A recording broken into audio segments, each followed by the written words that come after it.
Isa pang iniimbestigahan ng pagpunta umano ng kinatawan ng WJ Construction sa Senado noong August 19. Kailangan daw malaman kung kanino nagpunta at sino ang kinausap ng kinatawan sa Senado noong araw na yon.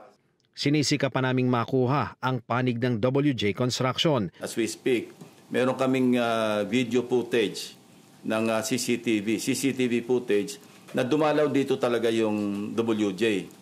Ang pangalan niya Mina, no? Ipapatawag namin yon.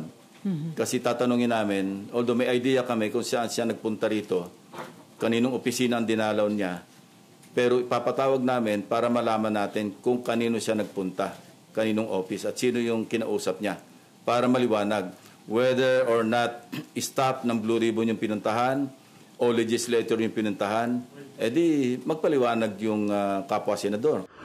Naungkat ang pangalan ng WJ Construction sa testimonya ni Hernandez sa Kamara noong Martes, kaugnay sa pagde-deliver umano ng anyay obligasyon para sa proyektong ibinigay ni Nooy Bulacan 1st District Engineer Henry Alcantara.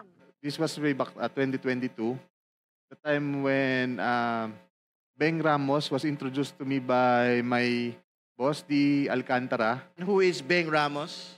Staff of Senator Jinggoy Estrada po. This was the time na meron pong project na binigay si Boss Henry Alcantara kay Miss Beng Ramos through Miss Mina of WJ Construction. So yun po yung ginamit na license or contractor. At nandyan po yung pag-uusap kung kailan po magde-deliver ng obligasyon dahil kailangan po ni Boss Henry.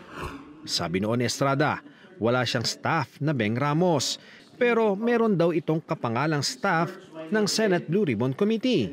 Inilipat na raw ang nasabing casual employee sa isang departamento, ani Lacson. Inimbestigahan siya actually ngayon. Meron siyang parang explanation at napag-explain siya ng... wala pa akong update, pero yun ang huling usap namin ni Secretary General, Secretary Bantog. For humanitarian reasons, sabi ko, medyo dahan-dahan din tayo.